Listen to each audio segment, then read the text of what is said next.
રાજકોટ જિલ્લાના ઉપલેટા તાલુકાના ભાયાવદર ખાતે પ્રધાનમંત્રી સ્વનિધિ યોજના અંતર્ગત લોક કલ્યાણ મેળાનું આયોજન કરવામાં આવ્યું છે। ઉપલેટા તાલુકાના ભાયાવદર ગામે ભાયાવદર નગરપાલિકા દ્વારા પ્રધાનમંત્રી સ્વનિધિ યોજના અંતર્ગત નાના અને મધ્યમ વર્ગના લોકોને આસાનીથી લોન મળી રહે તે હેતુથી ધ્યાનમાં લઈ લોક કલ્યાણ મેળાનું આયોજન કરવામાં આવ્યું છે। ભાયાવદર શહેર અને ગ્રામ્ય વિસ્તારમાં 300 થી વધારે નાના વેપારીઓ અને ફેરિયાઓ આ યોજનાનો લાભ મળી રહે તેમજ ઓછા ડોક્યુમેન્ટ અને સરળ લોન મળી રહે તેને ધ્યાને લઈને ભાયાવદર નગરપાલિકા દ્વારા આ લોક કલ્યાણ મેળાનું આયોજન કરવામાં આવ્યું છે, જેમાં 60 થી 70 જેટલા નાના વેપારીઓ અને ફેરિયાઓને હાજર રાખી રોજગાર અને વેપાર માટેની લોન સરળ મળી રહે તેનું માર્ગદર્શન પૂરું પાડી લોન આપવાની જવાબદારી લઈ ઓછા ડોક્યુમેન્ટની તાત્કાલિક લોન મળી જાય તેવી કોશિશ કરી હતી। આમાંથી ઘણા બધા જરૂરિયાતમંદ લોકોને વેપાર ધંધા માટે લોન પણ અપાવી હતી। નગરપાલિકા દ્વારા યોજવામાં આવેલ કાર્યક્રમમાં ભાયાવદર નગરપાલિકાના પ્રમુખ રેખાબેન તેમજ સંજયભાઈ ઠાકોર, નગરપાલિકાના અધ્યક્ષ અતુલભાઈ વાછાણી સહિતના ઉપસ્થિત રહ્યા હતા। જે કે સિંહ ગુજરાતી સાથે અર્શી આહિર, ઉપલેટા।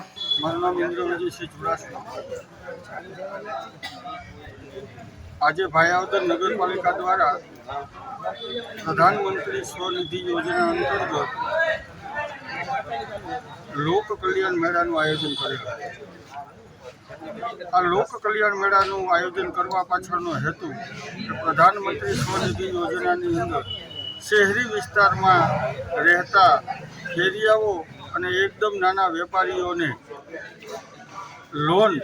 મેળવવા માટે સરકાર પોતે સિક્યોરિટી બની અને એના ધંધા રોજગારમાં કેમ વધારે ફાયદો થાય, એનો પરચેજ પાવર વધે તો એનું વેપાર સારી રીતે ચાલે અને એ લોન મેળવવા માટે એમને શું ડોક્યુમેન્ટની જરૂર છે અને એ ડોક્યુમેન્ટ ભાયાવદર નગરપાલિકા એમને જ્યાં જ્યાં કાંઈ ન સમજાતું એનું માર્ગદર્શન આપી અને બેંક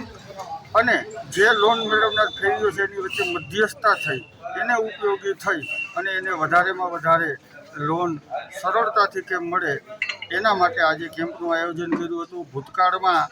આ કામગીરી ભાયાવદર નગરપાલિકાએ ખૂબ સારી રીતે કરી હોય અને આ વખતે નગરપાલિકાના પ્રમુખ રેખાબેન સણોદિયા, અતુલભાઈ વાછાણી અને સંજયભાઈ ઉપપ્રમુખ આ ત્રણેયની નેમ એવી છે કે ભાયાવદરમાં 300 કરતાં પણ વધારે નાના ફેરિયાઓને લોનનો લાભ મળે એવા હેતુથી આજે લોક કલ્યાણ મેળાનું આયોજન કરેલું હતું।